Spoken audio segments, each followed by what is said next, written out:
নিরাপত্তা ইস্যুতে আসন্ন টি-20 বিশ্বকাপে বাংলাদেশের অংশগ্রহণ নিয়ে চরম অনিশ্চয়তা দেখা দিয়েছে। বিসিবি পরিষ্কার জানিয়ে দিয়েছে তারা কোনোভাবেই বিশ্বকাপ খেলতে ভারতে যাবে না।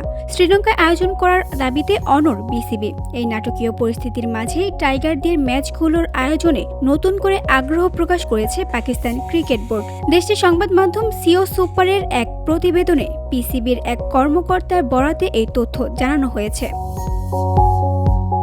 তাদের দাবি, যদি শেষ পর্যন্ত শ্রীলঙ্কায় ম্যাচ আয়োজন করা সম্ভব না হয় তবে পাকিস্তান নিজেদের মাটিতে বাংলাদেশের ম্যাচগুলো আয়োজন করতে চায়। যদিও এই বিষয়ে এখন পর্যন্ত কোনো আনুষ্ঠানিক ঘোষণা আসেনি। এদিকে বাংলাদেশের বিশ্বকাপ নিয়ে তৈরি হওয়া এই অচলাবস্থা কাটাতে জরুরি বৈঠকে বসেছেন আইসিসি চেয়ারম্যান জয় শাহ। বিসিসিআই এর উচ্চপদস্থ কর্মকর্তাদের নিয়ে আয়োজিত আজকের এই মিটিংয়েই নির্ধারিত হবে বাংলাদেশের বিশ্বকাপ ভাগ্য।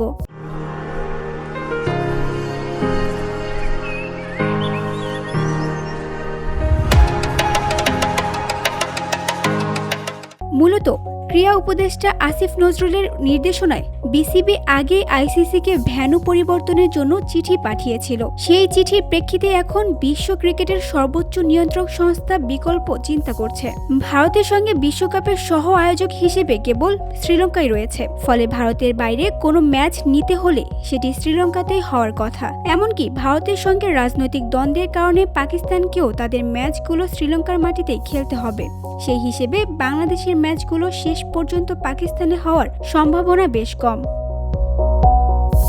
বিশ্বকাপে বাংলাদেশ সি গ্রুপে রয়েছে, যেখানে তাদের প্রতিপক্ষ ইংল্যান্ড, ওয়েস্ট ইন্ডিজ, নেপাল ও ইতালি। আগামী 7 ফেব্রুয়ারি টুর্নামেন্ট শুরু হয়ে 8 মার্চ ফাইনালের মধ্য দিয়ে পর্দা নামবে এই আসরের। VOD Bangla news desk.